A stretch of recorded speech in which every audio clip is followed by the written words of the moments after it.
pledge allegiance to the flag of the United States of America and to the republic for which it stands, one nation, under God, indivisible, with liberty and justice for all.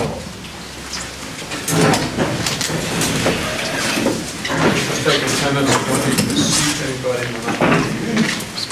It's all right. Gina, myself, Steve, Mike Farina, Wayne, Ed Waller, Bob Brown, and Bill.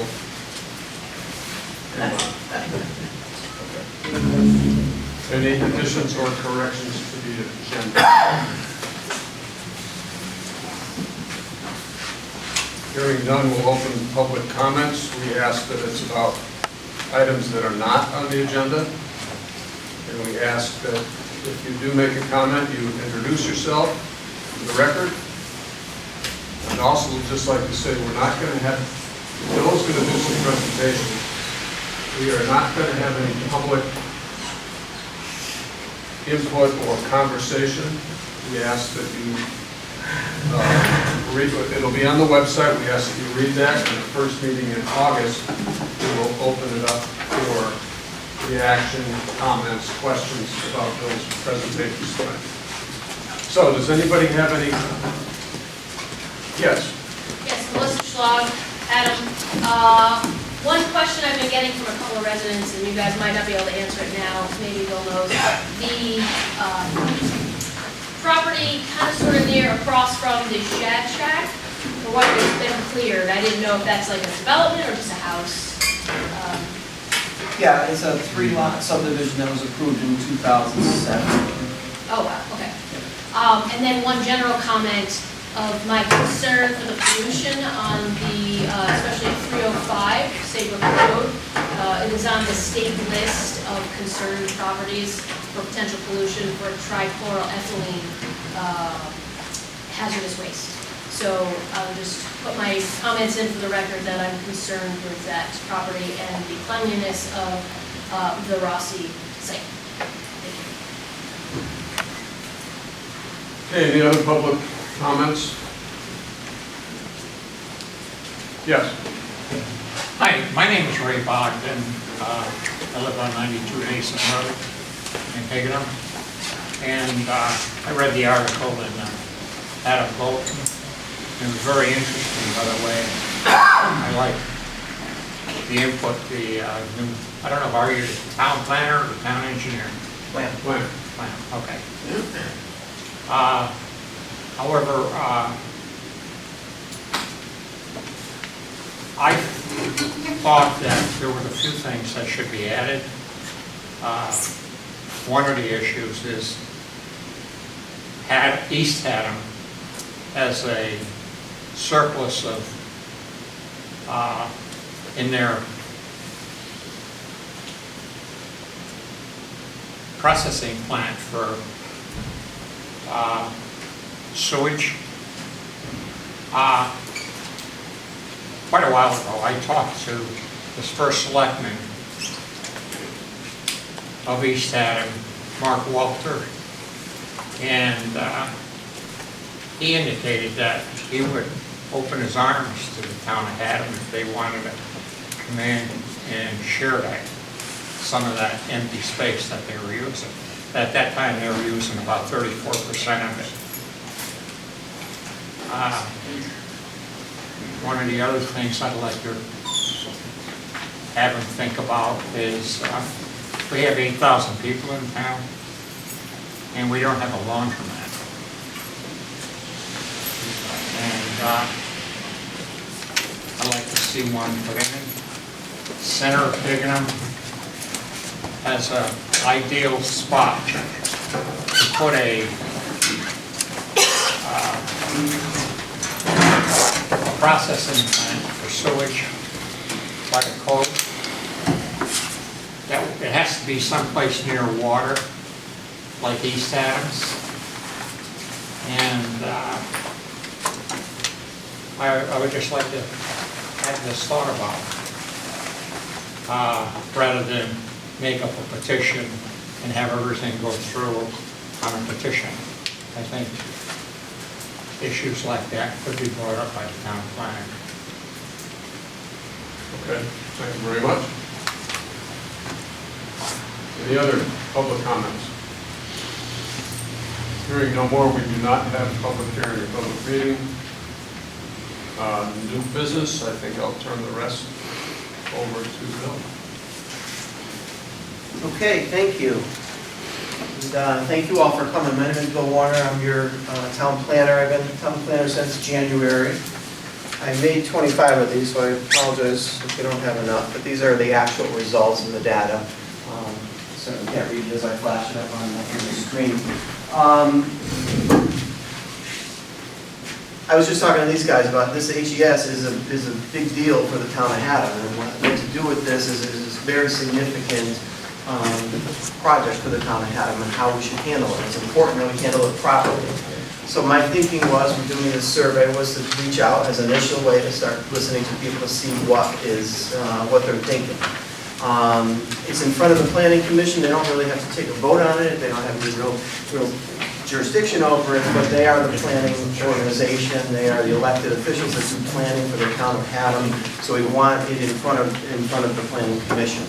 Ultimately, what happens at HES is up to the planning commission. Pretty much every use that was discussed is either needs a zone change or a special permit, so they will be coming to the planning and zoning commission. So they need to be involved very early in the process, and that's why we're here in front of the planning and zoning commission. There's not a public hearing, we're not issuing any permits for this, so it's just providing that information. So we put this survey together, and it's the HES Community Feedback Survey. We opened the survey on June 26th, and we kept it open until July 13th. We got 90% of the people responded in the first week, and then we had 3, 5, 6 responding throughout the rest of the weeks. But that's a very good response rate. It's posted on, if you live in Higgin, if you live in Haddam, the real Haddam, and advertised in the Haddam News and posted on the Haddam website. So if you add all those up, it comes to about 6,000 people. But I'm sure there's a lot of duplication. I'm sure a lot of you are on both of them. I'm on both of them, so I mean, I'm sure certainly a lot of you are. So there's a lot of duplication. So even if we say there's 4,000 individuals on those Facebook pages and that we reached out through the website, we had 427 responses, which is, we could say it's 10% response, which is a very good response for a survey. I made it very, very clear that this was not a statistically valid survey. It was just a survey of people and listening to what people think. Not statistically valid because there was not a random sample of how you do this. It was just somebody posted on Facebook a great article that was in the Current about surveying the state of Connecticut. They surveyed 550 people in a random way, and statistically that had a 4% error. So they said what those 550 people said, there was a 4% plus or minus, that it was accurate for the whole state of Connecticut. So that's how accurate they could do it. We did not have a random sample. It was very targeted to the Facebook pages. But I say but. So you get kind of, as you're doing it, and I can see all the responses as they're coming in, not who was doing them, but what was coming in. And so you watch and you see what's happening. And when it was 50 responses, the percentages were very similar. When it was 100 responses, similar. 200, 300, 400. There wasn't a lot of change, so there was a lot of consistency about the responses. It's not like once there was 100 and then when it got to 400, it just swayed in a whole different direction. So there was a lot of consistency. I think this is a good reflection of what people are thinking about what should happen, both pro and con. And when you go through the data, it's really interesting to see who says I agree and how many said strongly agree on what questions, and you really have to look at that and start to see how people are thinking. So I'm just going to go through the questions and then come up with what I think we learned from them. The first question was, should Haddam sell HES at the maximum sale price to avoid operating capital costs and future capital costs? The vast majority, you can see, said no. We shouldn't sell it, do a quick sale just to get it off our books. The second question was, should we lease it long-term to maintain control?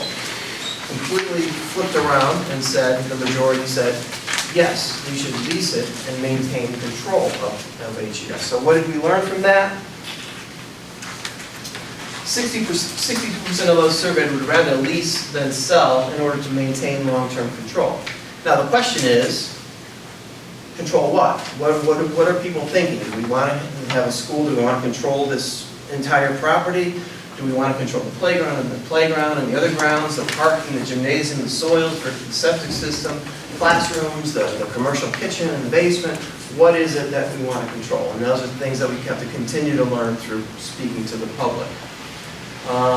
Comments, the users will be any future user, when we talk about leases, the problem with a lease is future users will be hesitant to make any significant investments if they don't have an ownership interest in it. So very few people are going to put $1 million into a building if at the end of their lease they just walk away. So that's going to be the challenge, just like we have at the jail. You can't sell the jail, so I've talked to 3 different restaurant groups that would think it would be really cool to open a restaurant there. These are successful restaurant people, and when I tell them we can only lease it to you, they pretty much walk away. Even if I say 20 years with $1 a year rent, they pretty much walk away because you have to recapture that investment that you made in the property. So if you put $1 million in, you can't just walk away from that $1 million. So that's going to be the challenge with leasing. The roof, as I posted on Facebook, will be a significant issue. It needs a new roof. It's been just a Band-Aid approach for years. It's leaking over here, patch it. It's leaking over here, patch it. Never was there any real comprehensive roof repair. So I said, can a sale be crafted if we decide to sell it? Can a sale be crafted which retains limited use of public grounds, soils, playscape? Wouldn't it be great if that playscape was always available for Haddam Center? The gymnasium, wouldn't it be great if sometimes, let's say, I know in Middletown, Long Hill Estate, the city has 3 nights that they can use the estate free. So are there times when the gymnasium is available for the public or something? The kitchen is an interesting one that I'm looking to further. There are a lot of examples around the country of places that had a commercial kitchen and they turned it into, kind of incubator or workshop where people are making different kinds of foods, because you can't cook and sell to people in your house. You need a commercial kitchen.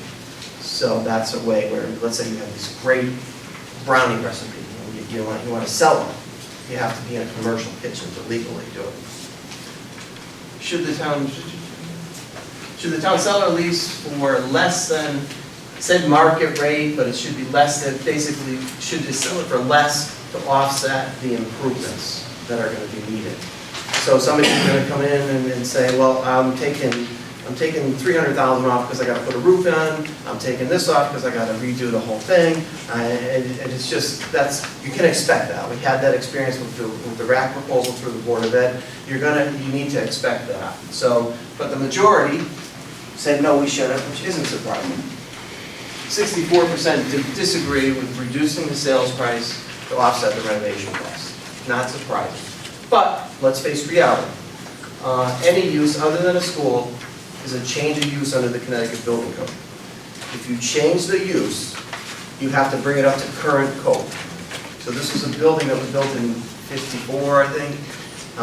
It's been brought up to code in various aspects, but it has to be brought up to current code. Height of the switches, everything. It's not sprinkler. How do you have to deal with that to bring it up to code, whether it's firewalls everywhere or a sprinkler system? Lots of issues that have to be brought up to code.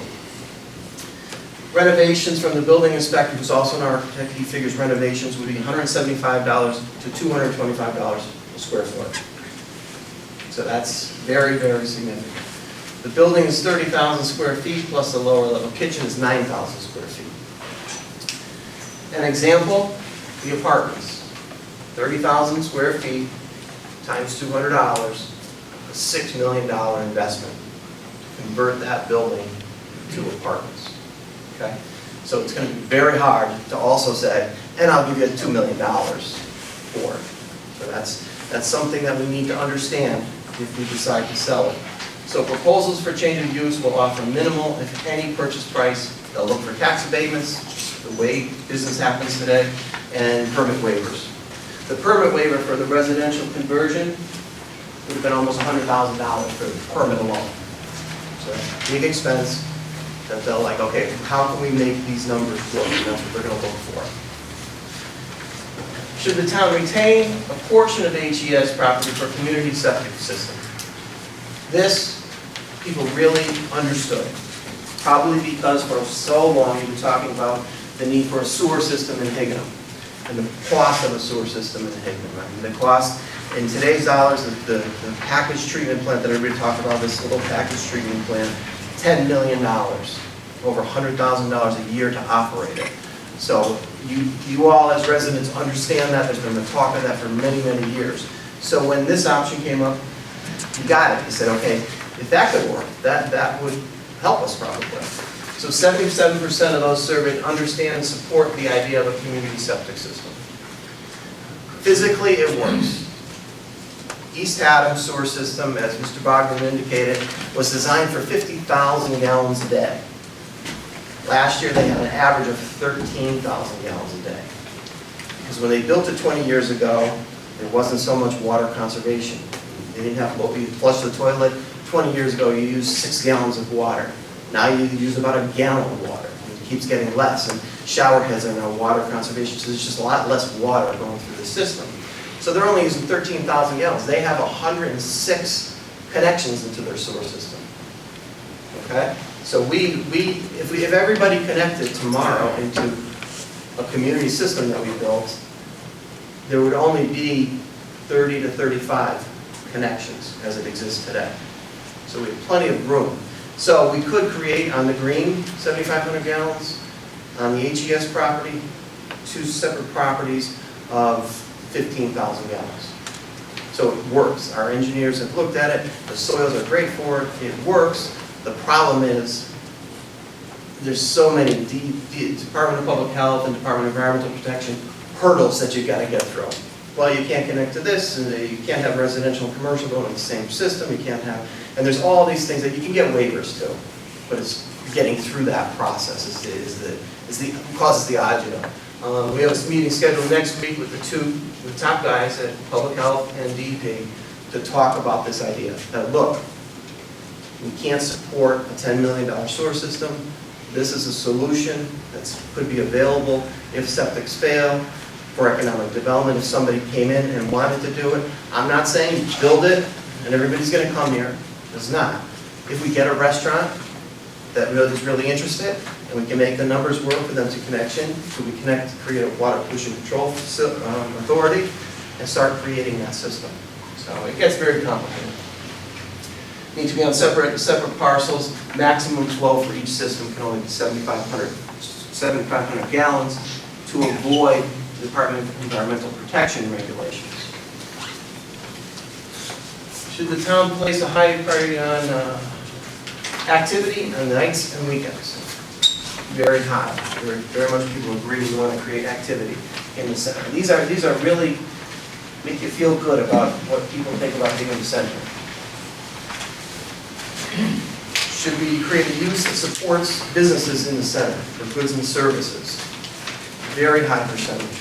I'm going to go through it in a minute. A use that allows for the playground and the basketball court to be maintained, for occasional use of the gym. Say, 6 times a year, you can use the gym. The town can use the gym. We open it up for the town.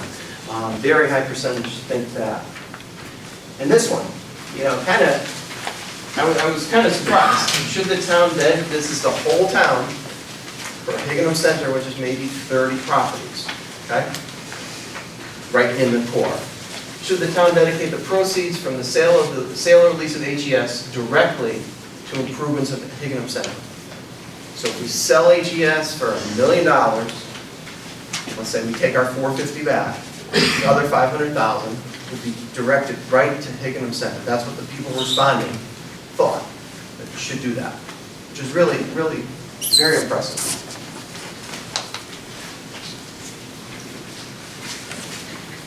What we learned, a significant majority of respondents support Higganum Center and its businesses. So that was very clear of the people responding to the survey. 471 people, or 427 people responding, significant majority said we support Higganum Center.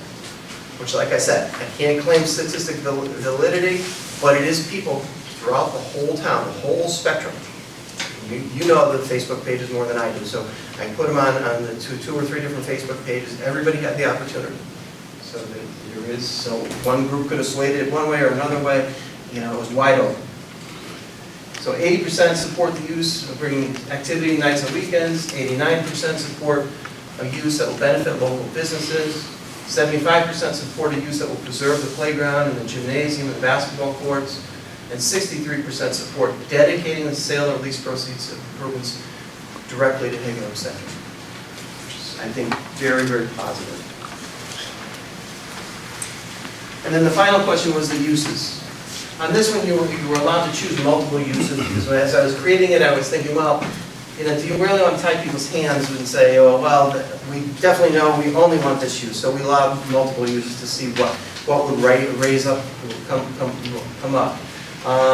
So the uses, as you can see on the screen, the uses that were most popular, and I said there are many financial considerations in the question. We coached it in those terms.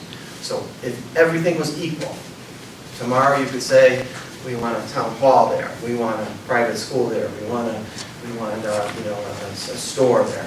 If everything was equal, no financial considerations, 57% respondents selected a public use. I listed like a town hall and different types of uses. So 57% said that. 46% selected a private school or training facility. I can't think that, I can help but think that that goes back to what it was, what it's designed for. Yeah, it's logical that it should be some kind of school.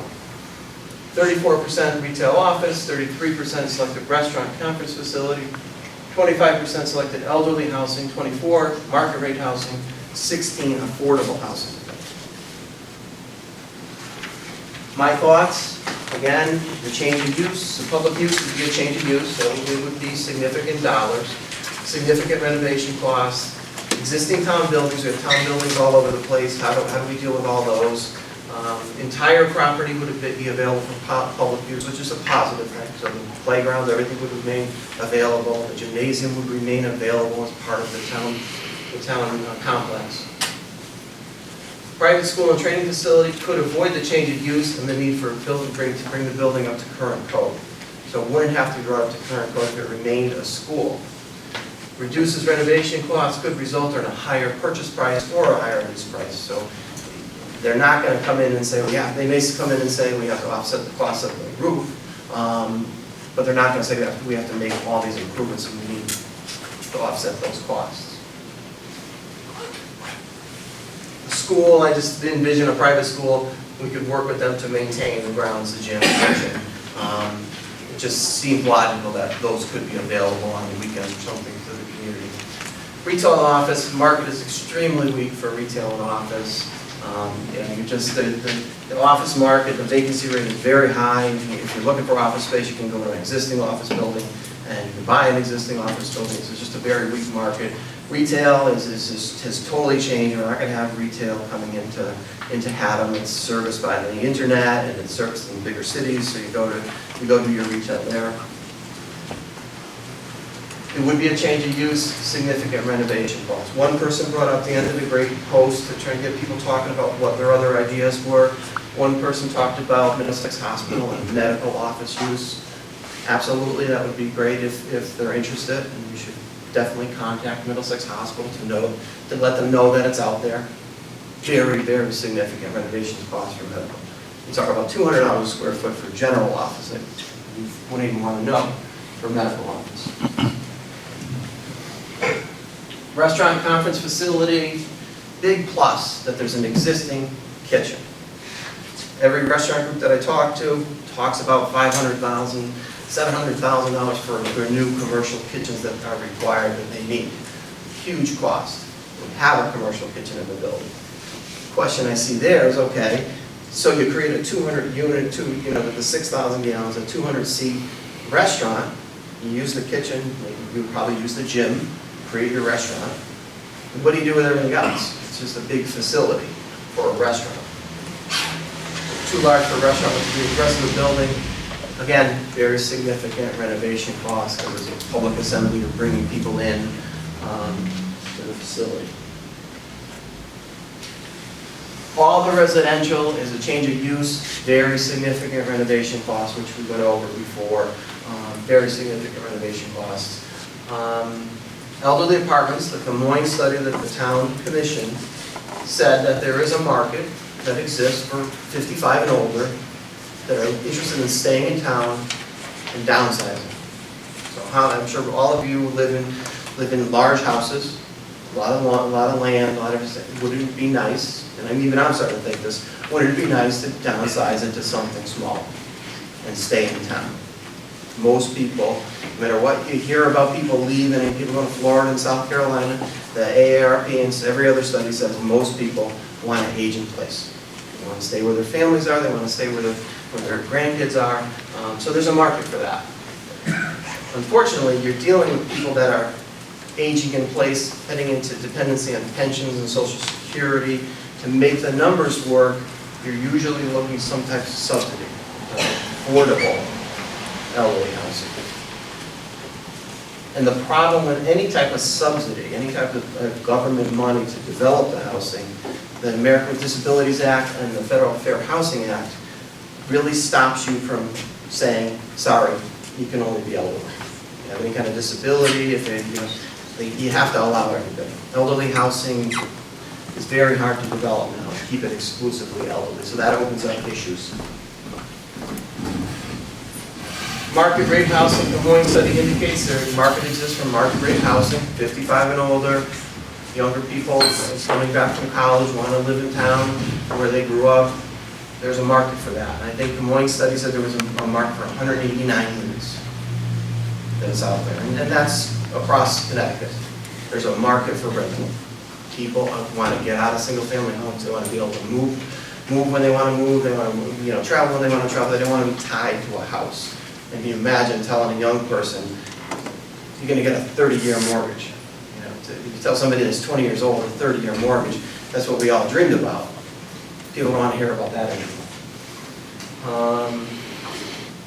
But the Camoin study was also very clear. They did a whole analysis that current rents in Haddam can't support new construction or even the renovation costs for residential, for market rate. Affordable, myriad of state funding options for affordable housing. Federal is definitely targeted to the cities, but a lot of state funding options to do affordable housing. They want affordable housing out of the cities and into the smaller towns that don't have it. Haddam has, I think, 2 or 3% of your units are affordable. The goal is 10%, so it's a long way to go. So the state tries to get people to do scattered affordable housing outside of the city, so it's all not concentrated. Low-income tax credits are available at the state and federal levels. A program that allows you to essentially get cash for a percentage of the development. So I think federal is 20%, so if you're going to spend $1 million, you can get $200,000 of federal tax credits to offset the cost of your development, so that's available. Restricted to families at or below 80% of median income. If you do tax credits at 60% of median income. Been discussion of Section 8 in the past. Section 8 really isn't going to happen. Section 8, if there's two types of Section 8, there's a Section 8 voucher, which people have, and they can go anywhere they want. If I have a Section 8 voucher that I got in Middletown, I can go to San Francisco and rent an apartment in San Francisco. It's nationwide. That's a voucher program. Okay, so they could come here tomorrow. Then there's project-based Section 8, which is what this would be. And you're not going to get a project-based Section 8 unless the town supports it. It's very political, and the town would really have to fight to get it. So if you wanted to fight for that, maybe it's usually through a housing authority to try and get a project-based Section 8. So those are the findings, which I think it was a worthwhile exercise. And we get to the next step. And the next step, essentially, as I see it, wouldn't it be great if we got to the point where we had different proposals? Let's say we had a proposal, let's say we got a residential proposal again, and we got a medical office proposal, and we got the private school proposal. So we had 3 proposals, and then of course we have the town use. Wouldn't it be great if we could have these proposals, and it's really incumbent on the selectmen and the finance board and everybody else to really look at these proposals and evaluate and say what's in the best interest of the taxpayer. So I think the next step is to issue the RFQ, to request for qualifications or proposals, to see who's out there, who's out on the street looking to do these projects, and see, notify Middlesex Hospital, notify everybody that we can think of. Some people identify different uses in other states, that some kind of flea market, antique market, send it directly to them, send direct mailings to people, and really try to get people interested and get as many proposals as we can. And then vet them and continue this process. So I would say that's where we're going with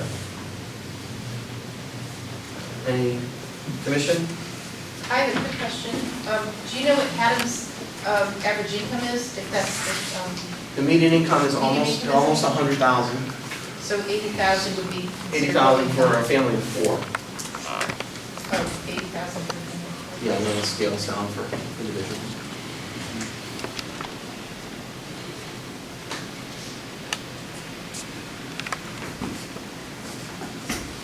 So this next step, RFQ, when is that going to take place, and when do you anticipate that, who's going to do it? I don't think that's really more of a Board of Selectmen issue. I don't think it's for you guys, but we would certainly send it to you, show how we're working on it to get it prepared, and then just issue it. See what we get. I know we talked about hosting a charrette, looking for a visioning session, include the whole town, to get a more accurate picture of what everybody really desires. Logically, to me, it seems like that would take place prior to putting RFPs out, so that we could target an audience more appropriately. Yeah, I mean, I believe me, I'm getting more and more nervous about owning a school. I know Durham owns Corn School, has nothing. I live in Middlefield, Durham area, so, the superintendent has called me, he's like, what do you think we should do with this? Durham went through a whole process, and the town voted it down, that they didn't want a community center there. So they have that one. They're closing John Lyman, I think, next year, so Durham Middlefield is going to have 2 schools. I know Clinton has a school, and there's a lot of schools. I know the Catholic diocese have lots of schools on the market, so I would like to get it out. I mean, I don't think we have to make a quick decision, but I'd like to get it out to get interest in proposals. Every RFQ has a caveat at the end. We have the right to cancel, not to do anything. But it's just, I think we should get it out there, and then have a public meeting about the uses. Can't we do those things concurrently? Sure. I don't know. How are you gonna? If you don't have anything to react to, Well, I think you need something to react to listen to. I don't agree with that personally. I think you're going to have all kinds of different ideas. If we ideally get 3 or 4 different proposals that people can then react to, it's just, unless it's a public. It's my understanding Unless it's a public. that actually, if a community does a charrette and they have an idea, something comes out of the charrette that the community's behind, and that the town then lets it be known that that's what they like, not that it's the only thing they want, but that's their ideal thing, that it's very attractive to a developer that does that type of thing, because they know the community's behind it. You can either expedite the review process, you can do a lot of things to incentivize it that don't really cost our town money. So if we have a vision that the community's behind, I think it could actually help to attract the right developer. It would maybe encourage someone to come in. No, Mike? I was just wondering, are the engineering reports back on the condition of the property, et cetera? So we know exactly how much, obviously, we're going to be maintaining this while we're going along, and all these costs end up factoring into everything else that's going on, so it's not like it's... Yeah, we have most of the information on the costs, and the big one is oil and electricity. Obviously, they're going to go down if we're not heating it for elementary school. But the other costs, the playground is already looking pretty bad. It's just getting overgrown. So we need to encourage the Board of Ed to keep it up until closing at least. But yeah, we have a good handle on the cost. What is that, the annual maintenance cost? Because you had estimated before, did you figure out? Their annual maintenance cost as a school was about $90,000. So we haven't estimated yet what it would be, they can. I had said in my presentation, I had brought it down to 60/40, what it would be. But we have all, we know who cuts the grass, we know who delivers the oil, and then we have the bills, so we have all that.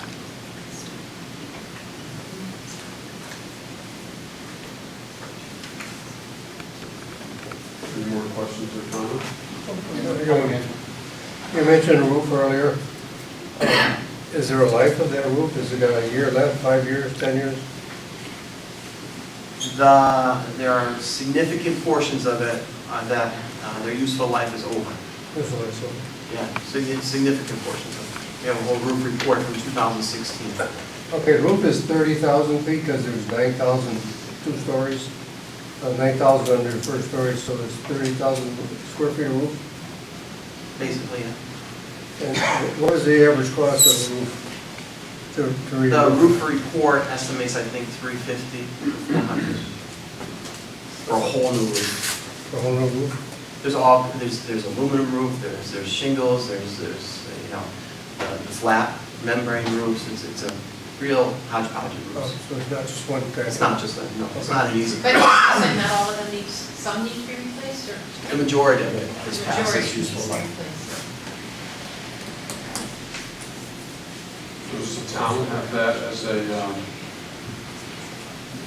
budget item, a line item?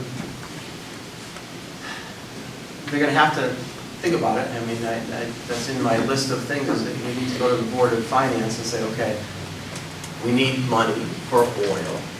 I'm sure they're not gonna leave us with a full tank. We need money for oil, we need money for, et cetera, to operate this school, for snow plowing. We need to maintain it, we can't let it look like a vacant school. Because, I can't emphasize enough, no matter where you are, somehow graffiti shows up, vandalism shows up, if it doesn't look maintained. So we need to maintain it. So that'll be at the Board of Finance to say, okay, this is what we need. The roof, I don't know whether we just go forward and fix it all at once, or that we wait and see what we're going to do with the building.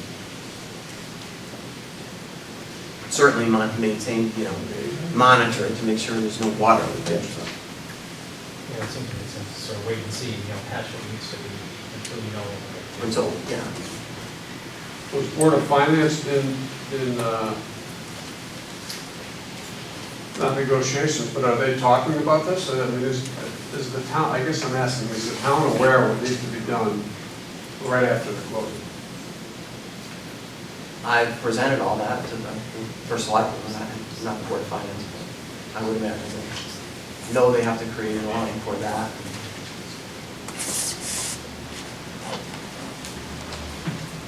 I should, But do you know when the closing is? the board, I don't know what happens now without the superintendent, but the board was talking about the end of September. And there are complications to that, for the closing, ideally, we have to file a Mylar. So we have to file a Mylar that deeds the Swan Hill, divides the Swan Hill property off, deeds that to the land trust, deeds the school property to the town. Ideally, we would carve off, and we'll get from our engineers, where a community septic would be, because that has to be a separate piece of property. Because you can only have 7,500 gallons per property, and they already have 6,000 gallons. So we have an area that we would divide off for that. It would still work exactly the same if we needed it, and we could grant easements to whoever leases it or buy it, but it would just be ours for eventually a septic system if we needed it. So there's that stuff, the title searches and everything else. There was some back and forth that the board wanted to maintain a mortgage on the property. So then if we wanted to do something, we'd have to go to the Board of Ed to get a release. I think that's been squashed. So we certainly wouldn't want that. But probably end of September.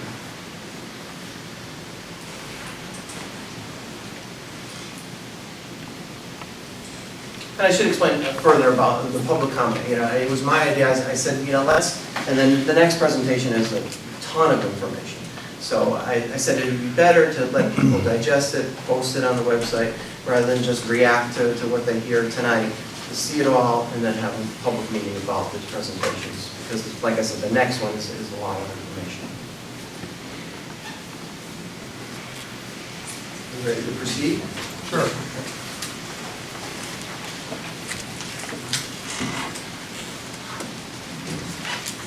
This is the site selection presentation, Newtown Garage, that item? Yeah. Okay. Need a drink, please. What kind of- It's clear liquid.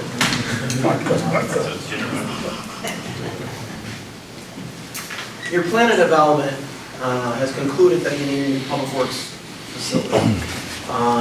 So the public works facility, and it basically charges the Planning and Zoning Commission to find a location for it. It's one of those things in the implementation chart that you're charged with doing. So I've been looking into this. I've been talking to Chris Corso, who's here, who's the Assistant Director of Public Works, about the facility and about what their needs are. It's trying to understand what is necessary. But we went through a whole process to start talking about it. In the beginning, it's the existing facility. And I said a lot of information. So the existing facility, 103 Depot Road, 1.5 acres, the building area is 4,900 square feet, built in 1934, founded by Candlewood Brook. Y'all know what it is, the brook, but significantly it's Candlewood Brook on two sides of the triangle. It's a triangle piece, which makes it very inefficient. But on two sides of it is a 100-year floodplain, Candlewood Brook.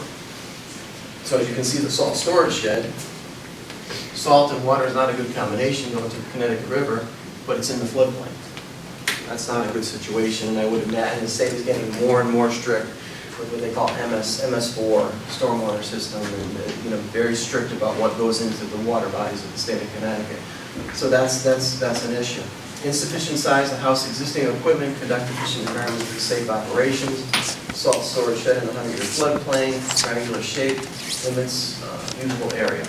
No room to grow, certainly no room to grow. It's maxed out.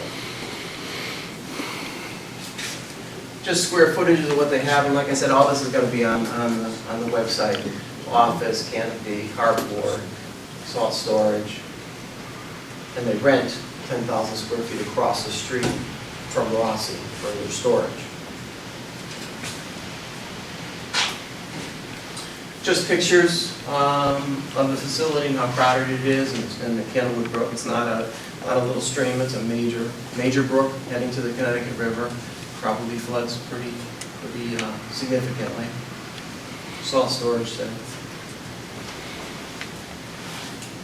The inside of the Public Works is very crowded, very cramped. Same building, you have truck storage and the offices and the space for the employees. Public Works is a tough job, It's not just a little office where you're all sitting. They're out there, they're getting dirty, they're getting they have a shed, they have a shower, they clean up and whatnot. So it's a crowded, cramped interior. And as I said, they rent across the street at 300 Saybrook Road from Rossi, 10,000 square feet of the garage to stores, trucks, and other equipment. The equipment in that garage is valued at over $1 million. You've invested in over the years and bought over $1 million of Public Works equipment that you store in a rental facility across the street. The building was built in 1950. The rental building was built in 1950, unheated and in poor condition. It has a solid steel frame, but the shell of it is rusting and probably the original 1950 shell. Town pays $3,000 a month of rental space, so $36,000. Does it make sense for the town to pay $36,000 a year to rent a building? $36,000 a year we're paying to rent a building to keep our equipment. Is the current condition of the building appropriate to house over $1 million worth of town equipment? What if Rossi decided the property is no longer available? What if they said, we got Eversource, so pay twice as much. Time to leave. That would be a big problem. This is the building, as you can see. A lot of rocky stuff. Aluminum, rust, and rock. But again, a solid building, solid steel frame.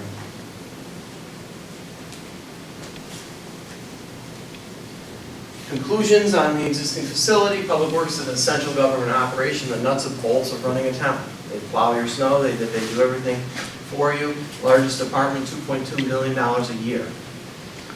Based on the recent bond issues, the town clearly supports the road maintenance issues. I think you just did a $7 million bond issue a couple years ago, and you're looking to do another one. Need for space will only increase. You know, as I said, the DEP regulations on MS4 and all these other things, stormwater requirements, then you're going to need more space.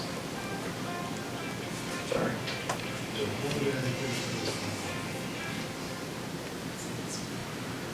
You're going to need more space. The town garage facility is clearly inadequate to house a $2.2 million operation, over $1 million of equipment, 10 employees, and responsible for over 100 miles of road. Built in 1934 on 1.5 acres of land, it was state-of-the-art 90 years ago.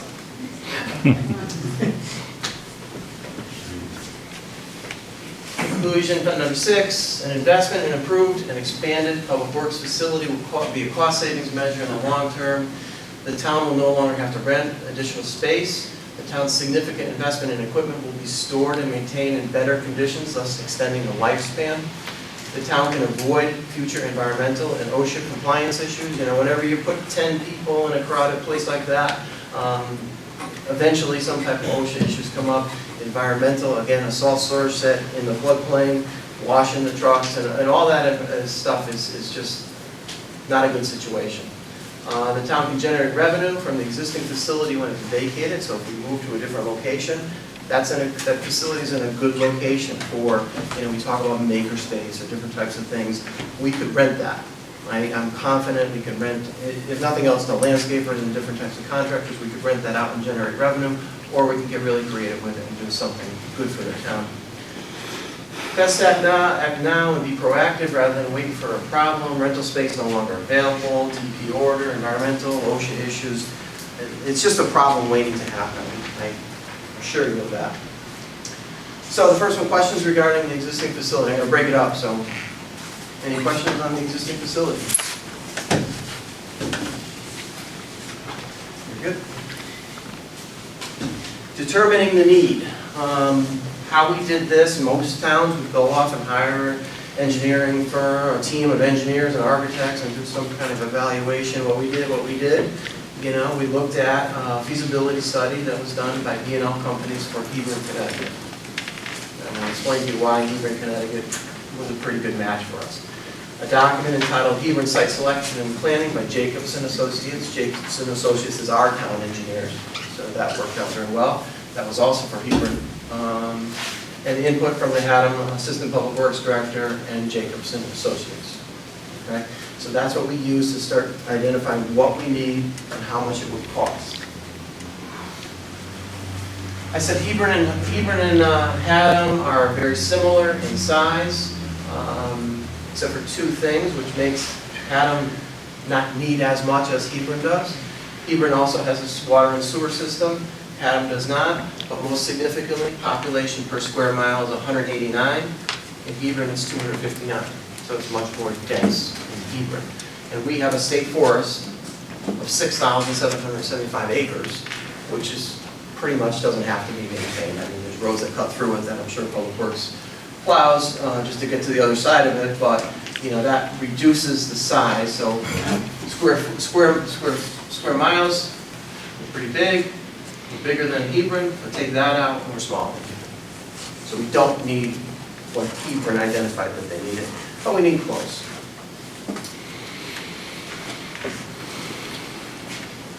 So Haddam currently, total indoor space is 4,557 square feet indoor space. Salt storage, they have a 4,000 square foot salt storage facility. And they have a leased metal building of 11,000 square feet.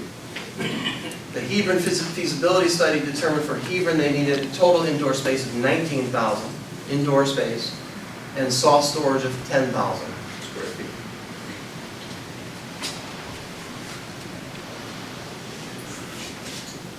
Working with Chris Corsa and Jacobson, they came to a conclusion of what they needed and started looking at different sites when I was just getting here.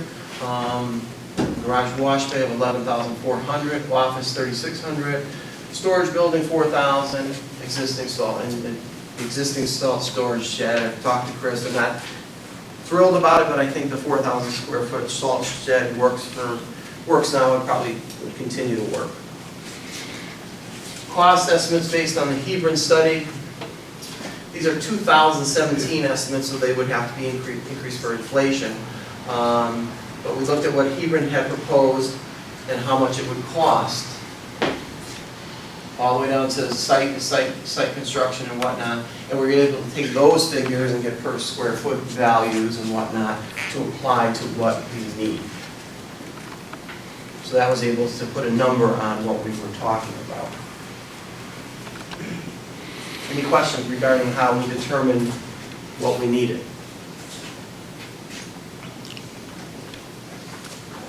There are 3,600 square feet of office space. How much office space do you have? It's office and employee support, basically, you know. Conference room, shower, bathroom, that kind of So stuff. what is it now? Just-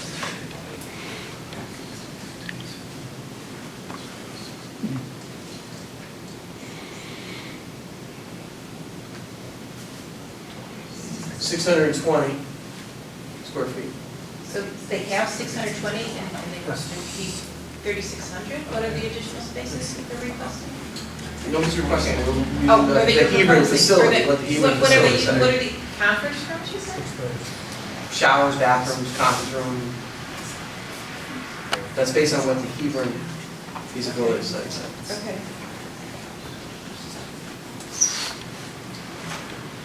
I was basically saying, I was spending hours doing that. Yeah. No way is 620 square feet sufficient. Chris Corsa is here, who's there every day, if you have any questions. I was just wondering what the other uses were. Hebron, I think they call them support facility, office/support facility or something like that. We could look into that one. Okay. So the site selection process.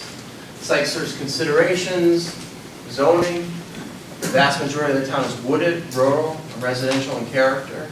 New facility can't be out of character with its surroundings. We can't just plop something down in the middle of, surrounded by single-family homes. It has to really fit in and not be out of character with an area. Only 3 main roads really in Haddam, Saybrook Road, Killingworth Road, and Route 9. Site should have access to a main road. The State Forest and Haddam Neck. Why is Route 9? It's certainly a main road, the exits. We don't use it. But at the exit. When I was looking at it, I said, okay, could you get one at the exit of Route 9? I would think they must use it to get to different parts. No. We're gonna plow, we don't maintain it. No, but I mean, to get across town and stuff, We do use Route 9. Chris, do you use Route 9 to get around? Yes, we do. So if there was access, you know, if you were at an exit ramp of Route 9, would it help? State Forest and Haddam Neck makes a centralized facility very, very difficult to achieve, obviously. 3 to 4 level acres would be ideal. Sites identified but eliminated, 733 Killingworth Road, that's the old auto salvage yard on Killingworth Road. 439 Saybrook Road, the new firehouse property, the newer firehouse property, the HES property. 733 Killingworth Road was eliminated. This is, Jacobson did a feasibility study for the property. As you can see, all these dots, it's an auto salvage yard. So there's strewn with automobiles. It was eliminated because it's 36 acres, which added to the cost. You don't need 36 acres, you only need 3 or 4 acres. There's a major wetland and stream corridor cutting through it. Existing business, which obviously is going to increase the cost of acquisition with buying a business, and potential environmental constraints. We never want to say that there's environmental problems, but something that has been used for auto salvage for that many years is going to have some environmental issues. They probably, at some point in time, did auto body, which automatically pushes them into the Transfer Act, which really complicates it. So that site was eliminated. The next one was Saybrook Road, the firehouse.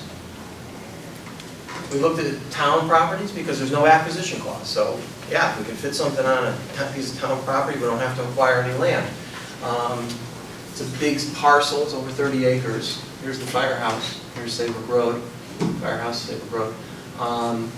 There's a terrace above it that actually works very nicely for the facility. There's some grading around it, but the facility works pretty nicely there. The problem is this road to get up the slope.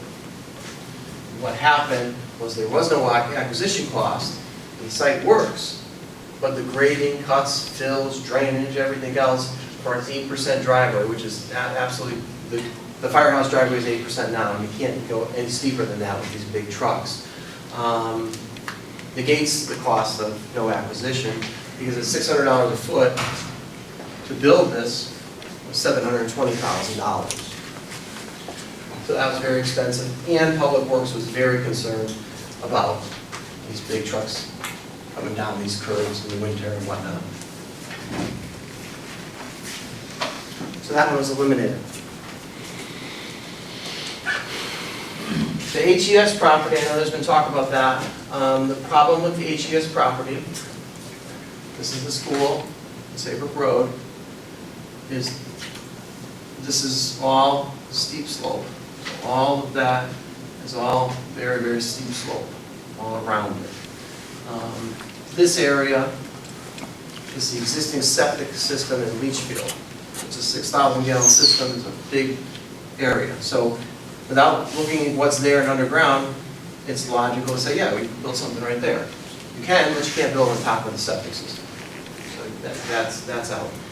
You can, that pushes the building to the front, which isn't really good design. You don't want a storage building on Saybrook Road as you enter the town. Even if you made it look nice, it just would look out of place, I think. But it also puts it into the area that I said would be used for the future community septic system. That's the area, the logical area that works very well, closest to the center, and that's where that is. So that one, because of those reasons, HES was eliminated for consideration. And that was just for the storage building. Questions regarding eliminated sites? I have one question. So the car graveyard, what do you call it? Is that auto salvage? Auto salvage. It's too big, it's 36 acres. Are there other uses that you foresee our town having in the future that would be kind of that semi-industrial type of use? No. For that site? Yeah, that could go on that site. Could that site be used for something else in this vein? Because that's one of the big deterrents, right? That it's too large a site. I would say the biggest deterrent would be the potential for environmental issues. I went through years of, on Saybrook Road in Middletown, the handoff site where, these people, they weren't even on the site, and their toilets smelled of gasoline. That's how contaminated the groundwater was. Bottled water, the whole thing. Same type of use. I'm not saying it's at that use, but I'm just saying the same type of use that creates a lot of issues. And so, if I may ask, so I understand I don't know a lot about brownfield sites, but I know a little bit, but so depending on what it's being used for, the cleanup is different, you know what I mean? Like, we were putting a daycare there, it'd be one thing, and so if we're storing town trucks there, it's probably less stringent. It's just, I just would not recommend the town get involved in it, because what happens is it travels. So even if let's say everybody has clean water around it, and you put your town trucks there, it's determined to be environmentally safe. If one person down the street all of a sudden smells petroleum, they're looking at that. So you're saying a liability issue? Yeah, absolutely. Doesn't that go to the previous owner? That's the problem with the Transfer Act. Somebody has to certify that they're taking responsibility for it. So it would have to be the previous, we wouldn't buy it if it wasn't the previous owner, but whether the previous owner is going to do that, it's a long, long process. As far as the acreage, how much of that 34 acres is unusable anyway because it's wet? It's just a corridor, and then it's all woodland and back. About 6 acres or is what? Like I said, it's a linear corridor. The- So like a seasonal brook or something? No, it's a significant brook. Oh, Running it's through here, so all of this is wet.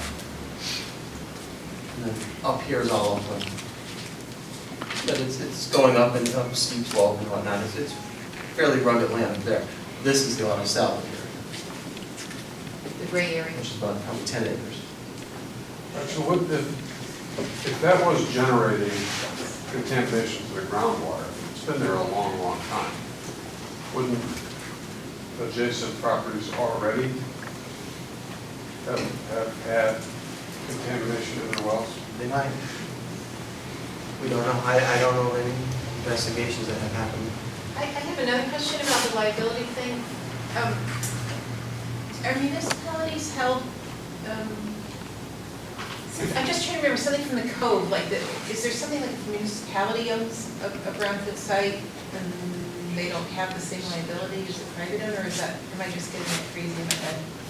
If you go through a long process, you could secure a covenant not to sue, saying that you've done all the investigations and you've done all the cleanups that were required, and then you could get a covenant not to sue. Is that special for If municipality? you acquire it through tax foreclosure, like the code was, I believe, then you're not as liable. But if you actively go out and say, an arm's length transaction, I'm gonna buy this brownfield, you go do the proper due diligence and study and cleanup, then yes, the town's liable. And is that property for sale? This property came in before I started. I guess there was discussion of this one before I started with the owners, as far as I know. It came in, It was before I started that they were looking at this site. and do you know what this price was that they were looking for? Is it an ongoing business now? It is. It's closed out. So the cost is unknown.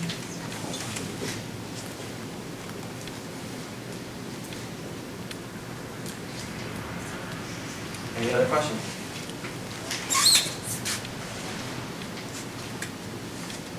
Okay, the selected sites. I call this one the plain vanilla site. It works, it's just works as a public works garage. Works fine. It's Ruddy Ferry Road, it's down, everybody know where Ruddy Ferry Road is? Off Saybrook Road where the blue ore is. Down there's that huge, Sand. the Sandfoot, there's an Eversource transmission facility there, and it's a Sandfoot that goes down into it. So that, I contacted the owner, willing to sell it. Ruddy Ferry Road parcel with direct access to Saybrook Road. It doesn't, right now, the parcel doesn't have direct access to Saybrook Road. If it doesn't have access to Saybrook Road, it doesn't work. Because essentially you're going through a residential neighborhood, and the way the roads are, they're not lined up at 90-degree angles. It would be very difficult getting trucks in and out of there. They're skewed to the Saybrook Road. So that would be very difficult. There is the Eversource facility, which does go to there.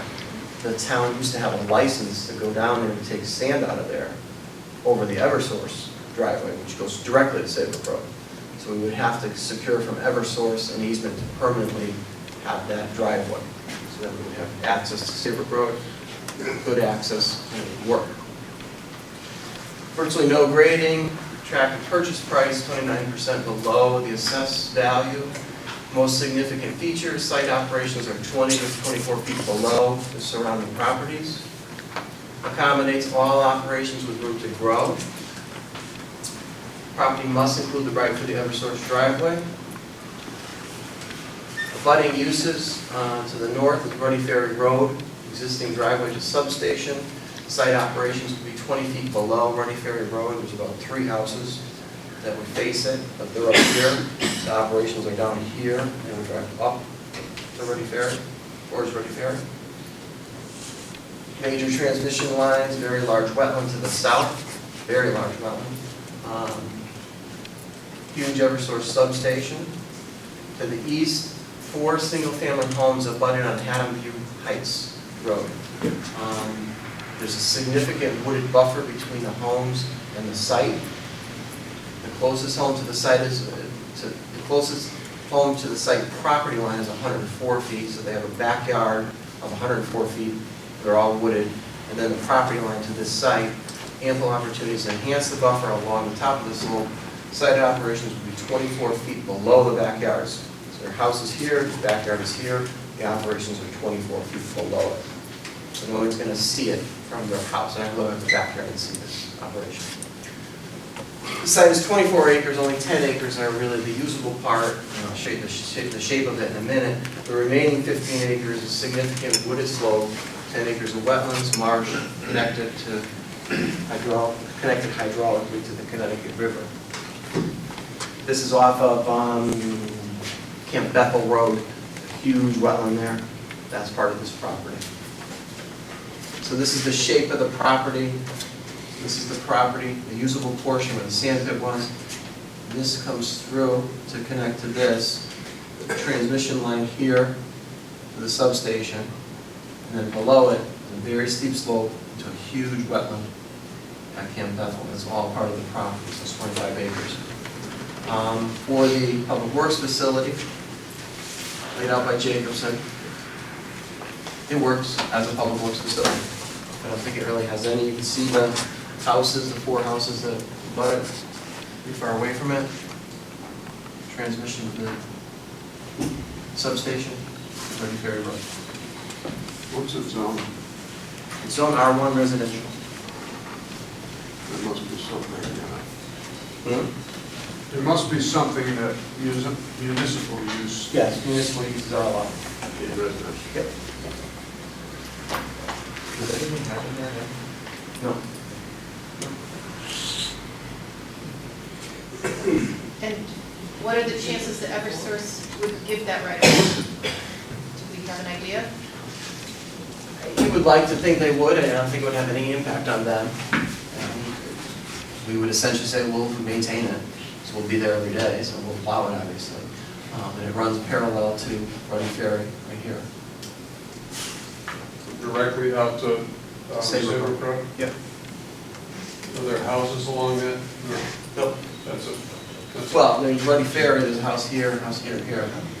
But the road is here. But they don't have access to the driveway. Eversource's access road now. Eversource access. It's open, you can drive down and take a look at it. So out of the 2 major structures, well, if we built that, there'd be 2 major non-residential things. Certainly the power transmission lines are the biggest obvious eyesore to residential. Yeah. This would be minor compared to, And like I said, it's in a hole. So even for, this is 20 feet above it. Everything around it is 20 feet above it. And this is down in a hole. The issue would be grading up to it and getting the trucks out. But it's fairly rectangular, it works fine. This is the office and the support facility, the garage and the wash bay. This is an additional storage building, and that's salt storage. I meant to ask you before, you mentioned quickly Haddam Neck. We maintain the roads? Oh, yeah. And there is no facility whatsoever over there? Chris? The fairgrounds is kind enough to allow us to store. The stores and stuff, but The sand and salt pile is in an open bin. We do the best we can do over there. It's remote. It's plowed by a contractor. It's plowed by a contractor, is what you said? Correct.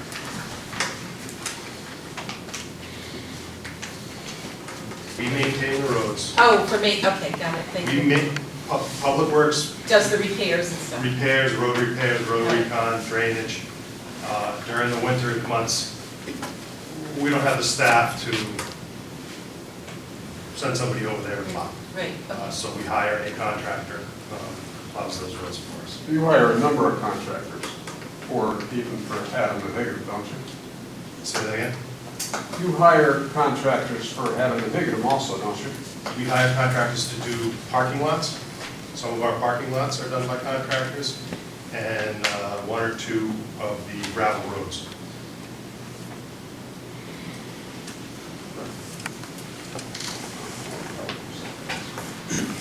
We used to have many contractors that plowed for the Okay. town. That changed when I got here. Not too long ago. Not too long, a little over 3 years. All right. Okay, so I said, this is a plain vanilla site, it's a public works facility, works for the public works department. The devil is in the details of what it costs and whatnot. So we've looked at it using the Hebron estimates, again, 2017 estimates of what it would cost, the acquisition, $325,000. Garage office support, 15,000 square feet would be $3,120,000 at $208 a square foot based on Hebron. The storage facility, 4,000 square foot storage facility, basically a metal building, $87 a square foot, $48,000. Utilize the existing salt storage shed if we can, ideally, it's a long way to move it. Site work based on the Hebron site, $1.4 million. Total, $5,193,000. We would be saving $36,000 a year. I go into a little more detail of what that means a little later on. That would probably be if we all decided and went to town meeting in the past, you'd be probably talking design, engineering, permitting, 2 to 3 years before you have a full facility built. The current taxes that you would be losing, which is also a consideration, almost $10,000 a year. They're paying taxes now. But that's offset obviously by the $36,000 in savings. Any questions on the details? Bill, regarding the Old Town Garage, has anybody done surveys, any remediation necessary there, because that's going to run into the overall cost too, when we. There is an area between the building, the brook, and the building right on Saybrook Road, and the facility. There was it was identified. The town did environmental studies back in the early 2000s. They identified an area of staining that had issues. staining? No estimate of cost? No, not overly significant. What does staining mean? Spilled oil, and the soil is stained, so it's worked its way down through over the years.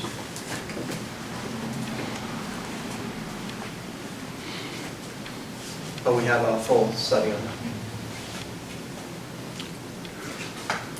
That's one probably you scrape out a couple hundred yards and put it in clean fill. That probably they would deal with that. The next one, you have the plain vanilla. This one is a little different. It's certainly not plain vanilla. I always like to look at if the town is going to spend significant dollars on a public facility, is there a way to get more bang for your buck? And we use that expenditure for the public facility to get more. It just makes sense to get more, to implement more things in the plan of development. So this is out of the box thinking. But I think it really could make a big difference in Hingham Center, for Public Works Garage, and for the center. So I ask you on this one to really focus on what's best for Haddam. Not, what's happened in the past, or who owns it, or anything else. What's best for Haddam, okay?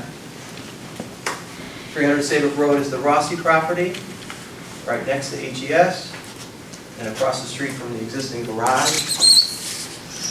The site works, virtually no grading. It's almost 6 acres of land. Purchase price to be determined by appraisals and negotiation. We received a letter from the Rossies that they are interested in selling the property to the town. They identified a price of $2.5 to $3 million. Environmental, a lot of people look at it and say environmental. Well, I read a letter that the Rossies have. They have a whole report from GeoQuest engineers in 2015. They removed 2,200 tons of contamination where I think Melissa was talking about where the old wire factory was. And that letter concluded no further remediation was necessary for the entire site. We would obviously look at it and review that, do our due diligence, but that was very positive for the site. The most significant feature is existing structures. You see the big cost of the plain vanilla because it's new construction. You saw the cost of new construction, that's the problem. This one has some existing structures, some nice steel frame buildings that can be fixed up and can save a lot of money. The level site existing, adjacent to the existing site. Accommodates all operations with room to grow. Day one of ownership, you eliminate the $36,000 a year expenditure for the renting across the street because we're going to own what we were formerly renting. The $36,000 can cover a debt service of $700,000 of general obligation bond. Essentially that's saying, you know, if you did a bond for $700,000, it would cost about $36,000 to pay it every year for the 20 years. And I think about 1.5% interest, I think I figured. Roughly $50,000 a year in additional rental income. We bought it, and as we're thinking about it and we're doing this, there are other tenants on the property. They roughly, based on the discussions I've had, they roughly have a $90,000 income coming from the property, $36,000 from us, rent from the other tenants. So it generates rental income. So 95 is 36. Abutting uses, again, you know where it is, but significant in that it abuts the former Haddam Elementary School. That's significant because, as you know more than I do, that the property was always to be developed as apartments, and we need a sewer system for Ross's to develop as apartments. So the sewer system at $10 million isn't happening, but this property now abuts the great soils at HES. That opens up a lot of opportunities for the town. Depot Road, the current town garage, literally moving across the street. Haddam Center, so it's in the center. So this is an area where, again, more bang for the buck, leverage investment, and I'm going to show you a map of it, how we can develop a portion of it to benefit Haddam Center. Exactly what the surveys were telling us. What the survey, we want to support the center. Bible Rock Brook, Swan Hill open space, so the back of it abuts Swan Hill. Bible Rock Brook directly connects to the cove. So is there a connection there to get you all the way to the Connecticut River? We use the town property, if we bought the Rossi property, to go from the HES down along Bible Brook, all the way down to the cove and the Connecticut River. How large is that piece? I think it's almost 6 acres. No, almost 5 acres. Oh, it's just under 5 acres? Yeah.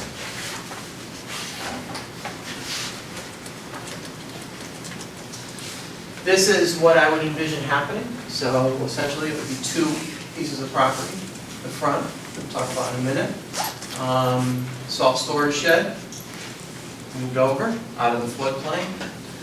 Existing green building, which is in better shape, painted to match what we do with the large building. So let's talk about the large building.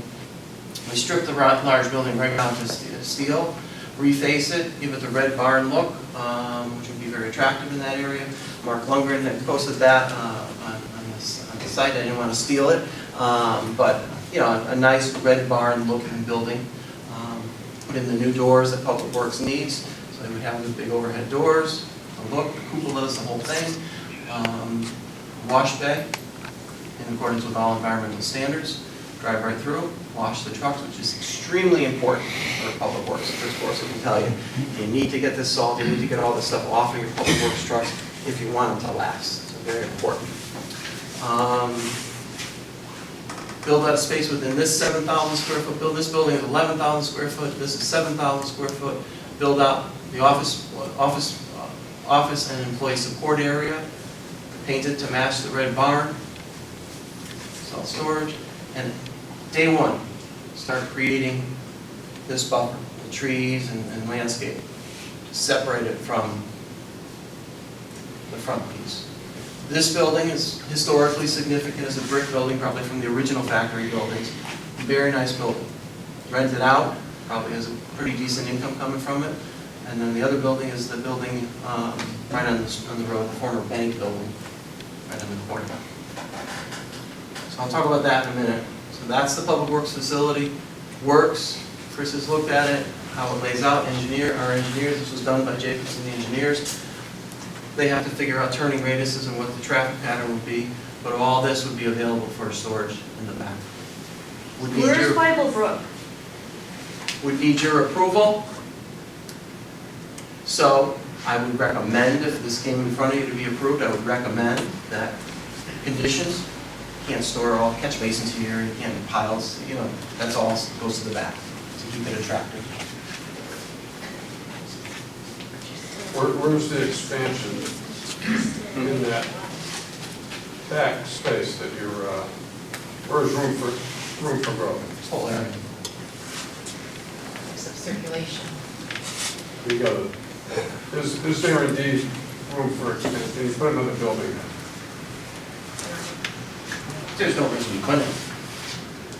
Well, one of the selling points was that this is room for expansion, so I'm just asking you, where is the room? It doesn't appear that there's room. Yeah, this is all open land. You could add on to this, Those are come back this way. Yeah, I understand that's open. Yeah, I I understand. How is the garage accessed Put right a building now? here, How is that garage that we rent accessed right now? The building we rent now? they have a door right here. It's accessed off of Depot Road right now?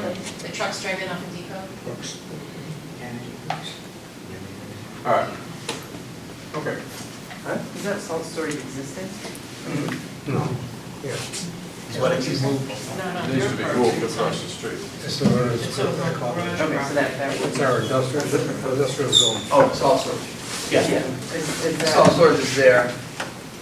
It's just a canopy tent. You move it there. And where's the floodplain? Is that shown on here? Yeah. The blue is the floodplain? Yep. That's the 100-year floodplain? there's no issue with salt storage there, given the proximity to body? It's out of the floodplain, it's out of the well, so yeah. There's no like leaching issues or anything? There isn't. When we move it, they probably want us to put down a membrane. I don't know, do you have a membrane now under the salt storage? They usually have a heavy membrane. Stop it.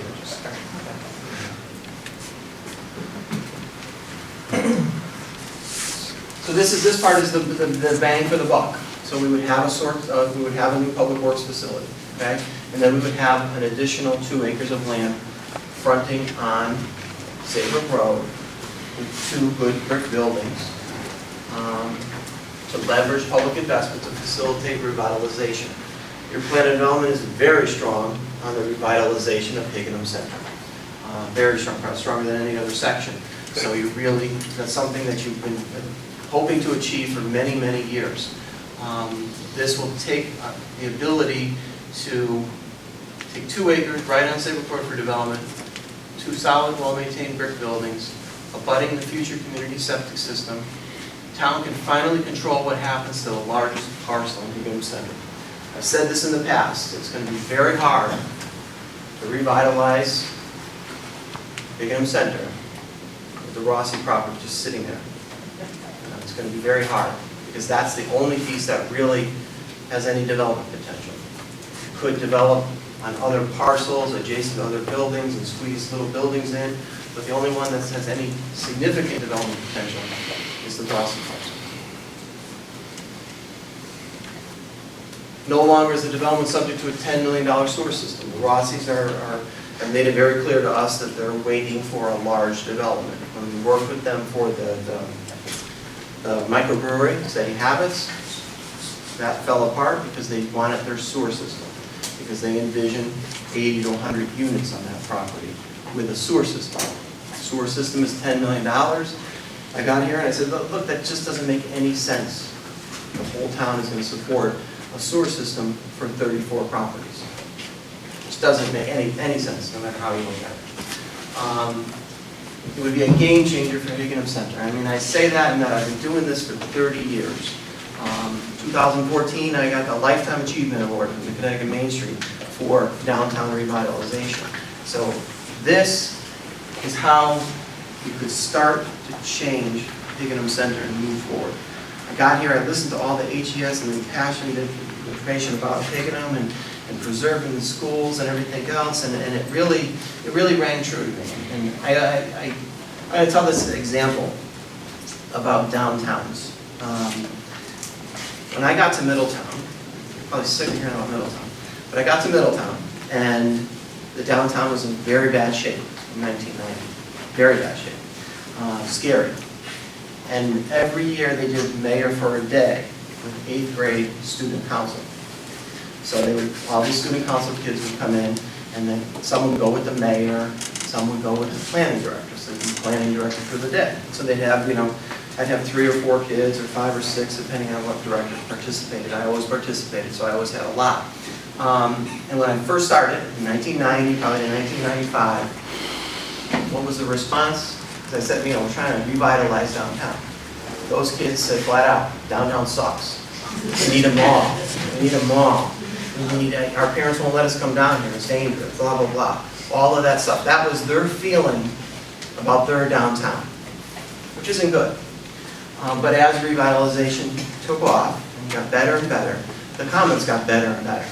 And when I left last year, we come downtown all the time, we hang out here, we go to the movies, we do this, we do this. They really loved their center. That's why I understand what people are saying about HES, that your kids really should love their downtowns. My experience downtown the Bryn was pretty much dying, but I remember going there to the doctor and all the different stores and stuff, so I vaguely remember it. Anyone younger than me, there's a whole generation that didn't go to downtowns. They went to shopping plazas to hang around. So I think it's very important that you go forward with Haddam Center and we do something and start to make progress. So how do you do that? So as I see this, what do we do? And if I could draw like Liz, that'd be dangerous. But what I'm saying is this is kind of a downtown revitalization 101. How does downtown revitalization work? And it's a slow and gradual process. Slow. It doesn't take long. It takes a long time. Middletown took about 20 years to really get going. It's a step-by-step, gradual, step-by-step. Small victories, very important that you do small victories. One of the victories that you had was the farmer's market, the success of that, getting people to come downtown, small victories. Starts with unique and homegrown. Very, very important because you're not going to get a Panera Bread or a Starbucks, or none of them are coming here until you can show a market. So you start with small, homegrown things. So what I'm saying is we would start with step 1, short term, attract interest and activity. So we acquire it, we develop the Public Works garage, we clean up the front, and we topsoil it, seed it, create a lawn area. Okay? That lawn area is available for concerts, flea markets. I asked Haddam people, where would you go if you wanted to have a food truck festival? We could have a food truck festival. We had a piece of land. It's not hard to have a food truck festival. We can do that as a town. So how do you do that? Where would we do that? Nothing's big enough. This would be big enough to bring in 10 or 15 food trucks at a food truck festival. Very, very popular. We have a new brewery coming in. Would it be food and beer, wine tasting festival, car shows? All kinds of different events are always looking for space. What that does is it brings people into Haddam Center. And they say, oh yeah, we went to Haddam, it's really cool there. It starts to get the talk and the discussion of it with very little investment. Okay? I said events that are uniquely Haddam. So what is unique to Haddam? And I put North Branford because I was in Durham and I looked at a billboard and it said the North Branford Potato Festival is coming up. Okay? Because there's something unique in North Branford called potatoes, obviously. So something unique that's, you automatically say Shad Festival or something like that. But there's, I'm sure, a lot of things that are unique in Haddam that start to generate activity and interest in the area with small outlay of funds. So all of a sudden, we own 2 acres of land, we create a green space, we have 2 existing buildings. Step 2, once this becomes popular and people are there, they will start to say, well, we want to open a space in the building.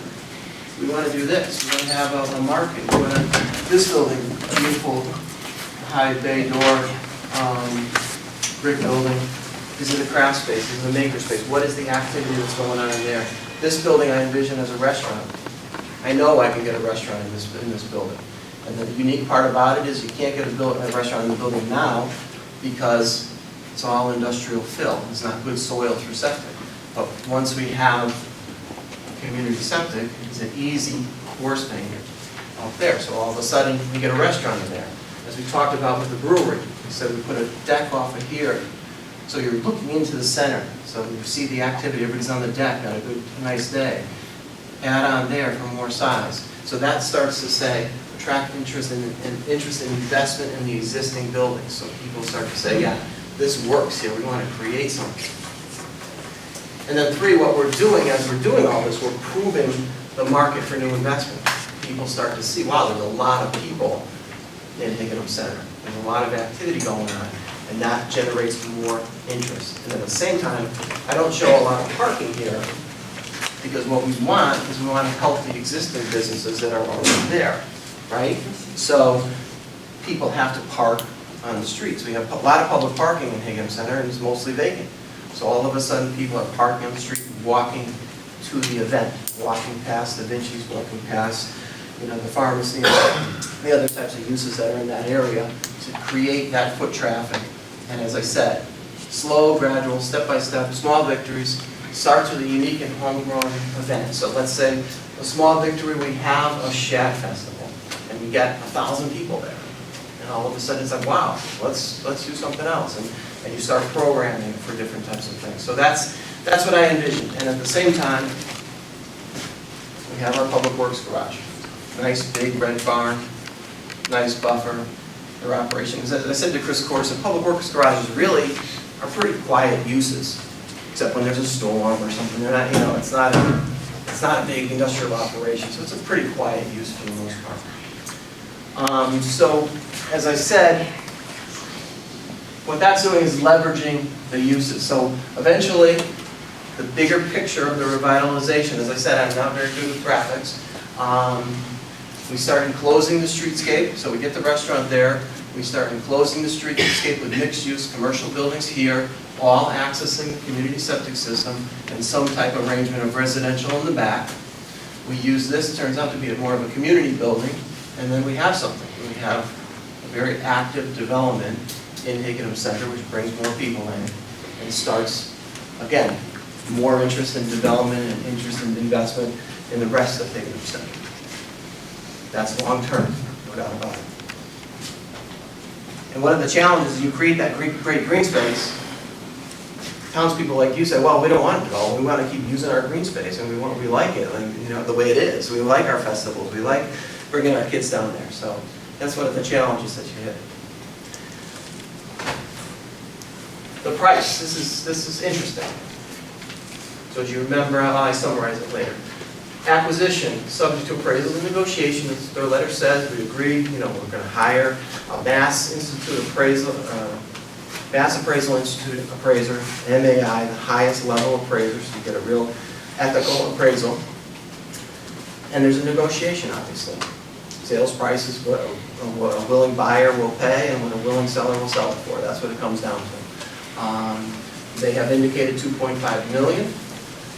What we do, what I did here is to show apples to apples, is I carved out of the 2.5 million 3 acres, 1.6, and 2 acres, 870. So we can show what a public works garage is going to cost. The garage utilized existing, reface the building, new boiler. This is high. Got some estimates just recently about refacing it, about putting in, taking out the windows, putting the doors and whatnot. It's a high figure, probably $150,000 to $200,000 higher than it probably needs to be. based on the estimates that we got. Painting the building, I got an estimate of $39,000, $50,000 I put in there. That's the other building, the 7,000 square foot building. Office support space at $150 a square foot, again, talking to the building inspector, who's a licensed architect, $450,000 within the existing 7,000 square foot building. Utilize the existing salt storage shed, site work, miscellaneous, it's a flat piece of land, you're not grading up, you're not doing anything really, $500,000.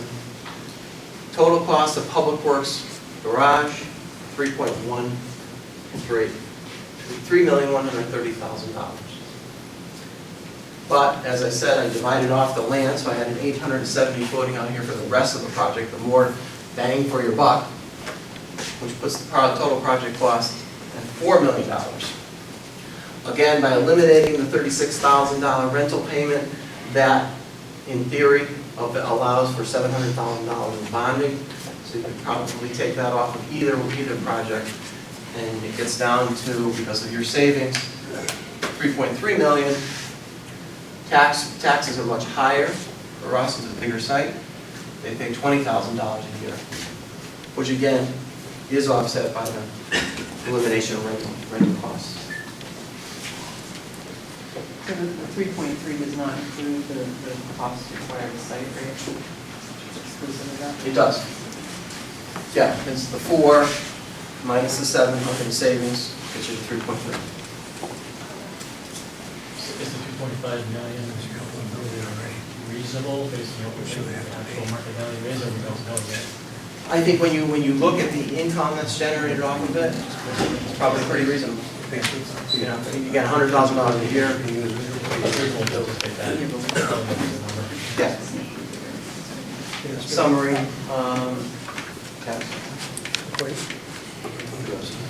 The summary shows apples to apples. Ruddy Ferry Road, cost for a new public works garage, $5.193 million. Savings by eliminating the debt, the rent, $700,000. Final cost, $4.493 million for, again, a plain vanilla public works garage. I think it works for public works. I think, you know, you're making a big expenditure. You need to get more out of it. You need to get as much as you can out of that expenditure for your taxpayers. Saybrook Road, cost of the new public works garage, $3.13 million. Total project cost $4 million, because we're requiring the other 2 acres in the front. Savings by eliminating the debt, $700,000. Estimated final cost, $3.3 million versus the 4.49. So you're getting more bang for your buck at significantly less dollars. Next steps, we're going to post this presentation on the website. You can go home, really analyze it, pick it apart. I don't have a lot of peer review here, so if you find things interested in hearing about them. Next meeting, we'll have public comment on it. Open up kind of a, not a formal public hearing, but a public workshop. Listen to the public, what they thought about the survey, what they thought about the public works garage. And then you will make a recommendation to the Board of Selectmen. And your job under the plan development will be done. I have a couple of questions. When you put it out on the website, you're going to have 2 sites that are possible. The one down at Ruddy Ferry and this one. It'll be this presentation. It'll be on the website. Right, and there's no hierarchy between Ruddy Ferry and Rossi. They're there. 1 and 2. Selected, just exactly what I showed you. I'm going to put this exactly on the website. I I have 2 questions. Remember? Sorry. So if it goes through if we end up doing it the Rossi project, we will then own Haddam Elementary, Rossi, the Old Town Garage, and Scoville Hall. Is that, We don't own Scoville Hall. well, we're going to. So is that a sustainable model for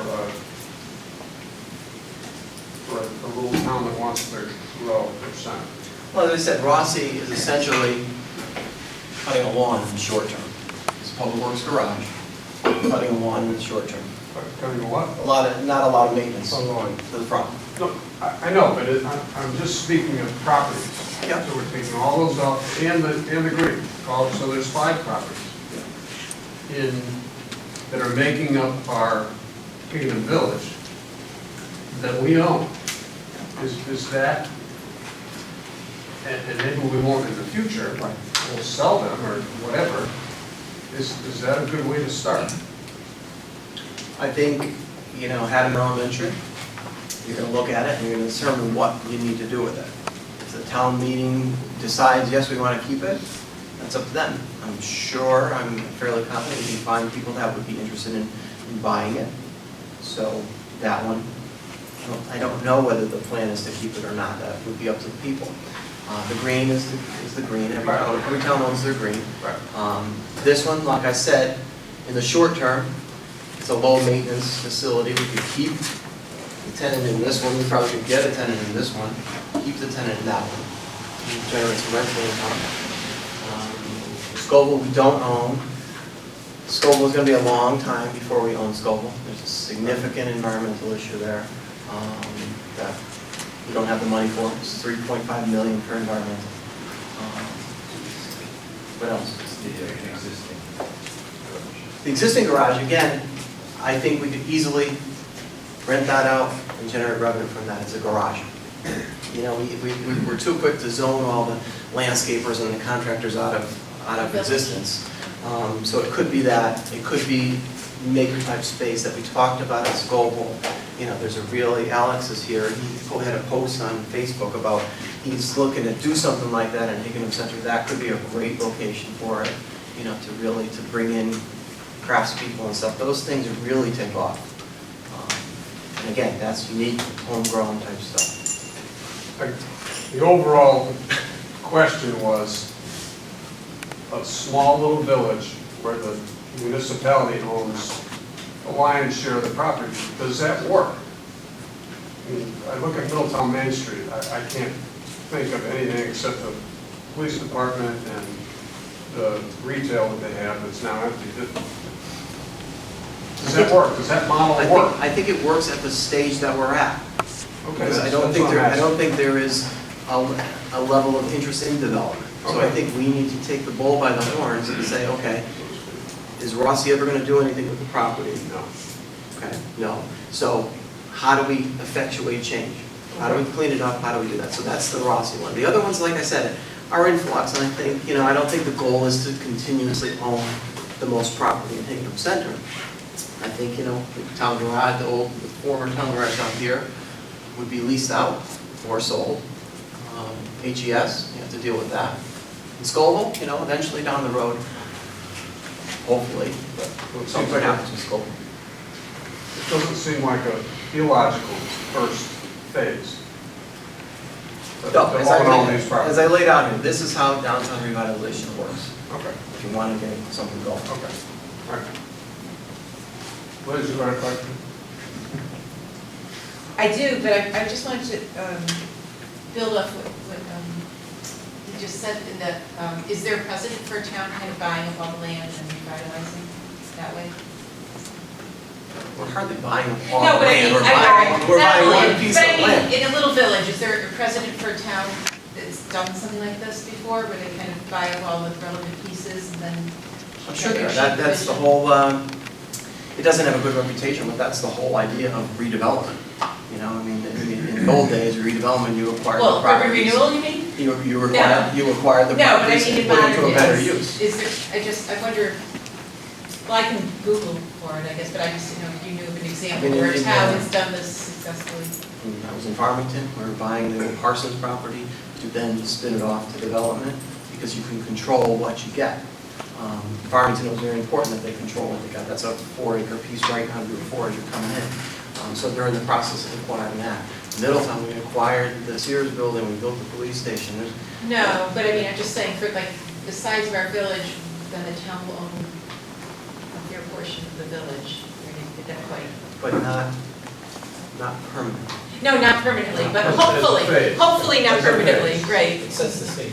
I'm just trying to, Sets the I'm just stage. wondering if. Sets the stage. Is a I'm good- just is a wondering good if thing. there's a precedent for that. But anyway, so I was just building off the previous question. So My bigger question is, my understanding of revitalization is that you need to bring up retail and housing together like this, because they support each other. And so, I was wondering if you thought about that, and how does housing fit into this? Because right now, we have very little housing in the village, like, I know we have my street, and, Dublin and Lake, and the streets that are outside of the village. We don't have much. We have AJ's, which actually is a great model, with businesses below and housing above. And that's the, But I, Yeah. so you had housing. that's proving the market, so. Right, but you know, housing against the town garage. Nothing about Obviously, layout, I'm nothing saying- about layout. I'm just saying, these are, I think, 5 or 6 unit townhouse buildings. I'm just putting them there, just to say where it fit. I think I had 30 units in here. Nothing about layout. I'm not an architect. No, not layout, I'm not an architect. Yeah, I just wonder, So like, how- I'm putting these there to show that residential could be a component. This could be, if there was a market for it, if all of a sudden all of our work to create activity and everything else brought up the rental income. So it wasn't at $1,500, it was more closer to $2,000 a month. Then, yeah, we could build there, and then you'd start to see some construction. So this one would be, as you would say, composing the streetscape with commercial on the first floor, residential above, and some type of residential back here could be supported with septic system. So how do you think having the town garage there affects the quality of the development that occurs in front of it, adjacent to it? As I said, a town garage, in my experience, is not a noisy operation except when there's a storm. Not noise, no, not noise. I know. And it's, it's cleaned up, it's a good, no sirens. It's It's an aesthetic. This becomes a very good-looking building. I'm going to make this, literally, we're going to rip all the metal off of it and create a big red barn look. This will be painted, cleaned up, and it's, it is what it is. Can the buffer be complete year-round bufferage? Yeah, I would, like I said, right away, I would start planting that buffer. What is that distance? So before any development starts, these trees are already grown. What is the distance approximately between where, it's like 10 feet? It's not to scale, it's not. No, I know, but I Just mean, a are you concept. picturing like a 10-foot buffer, is that what you're thinking? No, more than that. More than that.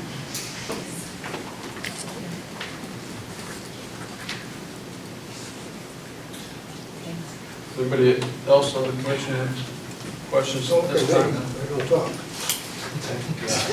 Any questions at this time? That was very, very, So again, I did the next steps, right? okay. I did the next steps. So the next meeting, we'll listen to the public. See what they think. Yeah, it's an eye-opening presentation, that's for sure. Yeah, and like I said, it's the contrast, plain vanilla versus bang for your buck. What can you get?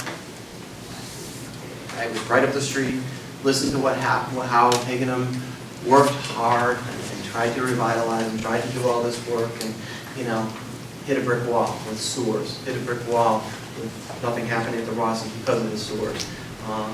This is a way, as I would say, take the bull by the horns and start something going that we can control. It's not hard to have a food truck festival, to get a lot of people coming to the center, to start building that market. That's it. Any further questions? We will move on to the approval and correction of minutes, and I believe we just have one. Thursday, June 20, 2019. I'll entertain a motion to hear a motion. Could anybody second that motion? No, discussion?